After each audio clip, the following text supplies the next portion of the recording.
Hello guys, അങ്ങനെ നമ്മുടെ ഗാർഡൻ്റെ പണി അങ്ങനെ ഏകദേശം പുരോഗമിച്ചുകൊണ്ടിരിക്കുകയാണ്. അപ്പോൾ ഇന്ന് രണ്ടാമത്തെ ദിവസമാണ്. അപ്പോൾ ഇന്ന് ഞങ്ങൾ പതുക്കെ അങ്ങനെ ചെയ്തുകൊണ്ടിരിക്കുകയാണ്.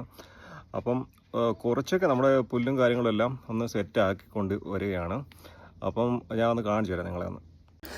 അപ്പോൾ കുറേ നമ്മുടെ ട്രീയുടെയൊക്കെ കുറ്റി ഉണ്ടായിരുന്നു കേട്ടോ. മരം കഴിഞ്ഞ പ്രാവശ്യം വെട്ടിയതിൻ്റെ കുറേ വെട്ടിക്കളഞ്ഞായിരുന്നു. അപ്പോൾ അങ്ങനെ കുറ്റിയൊക്കെ കുറേ ഉണ്ട്. അതൊക്കെ ഭയങ്കര ടാസ്ക് ആയിരുന്നു.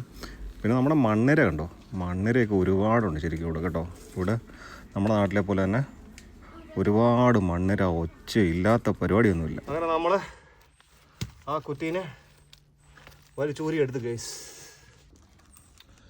അങ്ങനെ നമ്മുടെ പണി ഏകദേശം പുരോഗമിച്ചുകൊണ്ടിരിക്കുകയാണ്. ഏകദേശം അവിടെ നിന്ന് അങ്ങോന്നാണ് നമ്മൾ വന്നത്. ഇന്നലെ അവിടെ നിന്ന് കളച്ച് സാധനങ്ങളൊക്കെ ഒഴിവാക്കി ഇവിടെ വരെ എത്തി.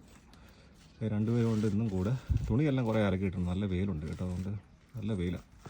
തുണികളെല്ലാം കമ്പിളിയും പരിപാടികളും അങ്ങനെയുള്ളതൊക്കെ സ്വെറ്ററും ഒക്കെ എല്ലാം അലക്കി ഒതുക്കി വെക്കുവാണ്. ഇനി ഒന്ന് എല്ലാം നിരപ്പാക്കി എടുക്കണം.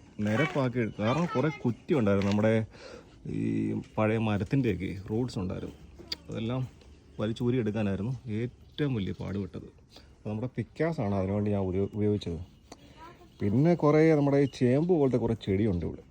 അതിൻ്റെ വിത്തുണ്ട്, അതെല്ലാം ഉണ്ട് ഈ മണ്ണിൻ്റെ അടി മൊത്തം. അത് കളച്ച് എടുക്കാൻ അത്യാവശ്യം നല്ല പണിയായിരുന്നു. ഏകദേശം ഇവിടെ വരെ എത്തി. ബാക്കി ഇനിയും എല്ലാം ഒന്ന് നിരപ്പാക്കി എടുത്തിട്ട് പിന്നെ നമ്മൾ ഉദ്ദേശിക്കുന്നത് ഇത് കണ്ടോ, ഇതുപോലത്തെ ബ്രിക്സ് വാങ്ങിയിട്ട് ഏകദേശം ഇവിടുന്ന് അങ്ങേ അറ്റം വരെ നമ്മുടെ ഈ ചെടികളും അല്ലെങ്കിൽ കൃഷിയൊക്കെ ചെയ്യാൻ വേണ്ടിയുള്ള ഒരു പരിപാടി സെറ്റ് ചെയ്യാൻ വേണ്ടിയാണ്. അപ്പോൾ ഞാൻ മുന്നോട്ടുള്ള വീഡിയോ എല്ലാം കാണിച്ചു തരാം എങ്ങനെയൊക്കെയാണത് നേരെ ആക്കുന്നതെന്ന്.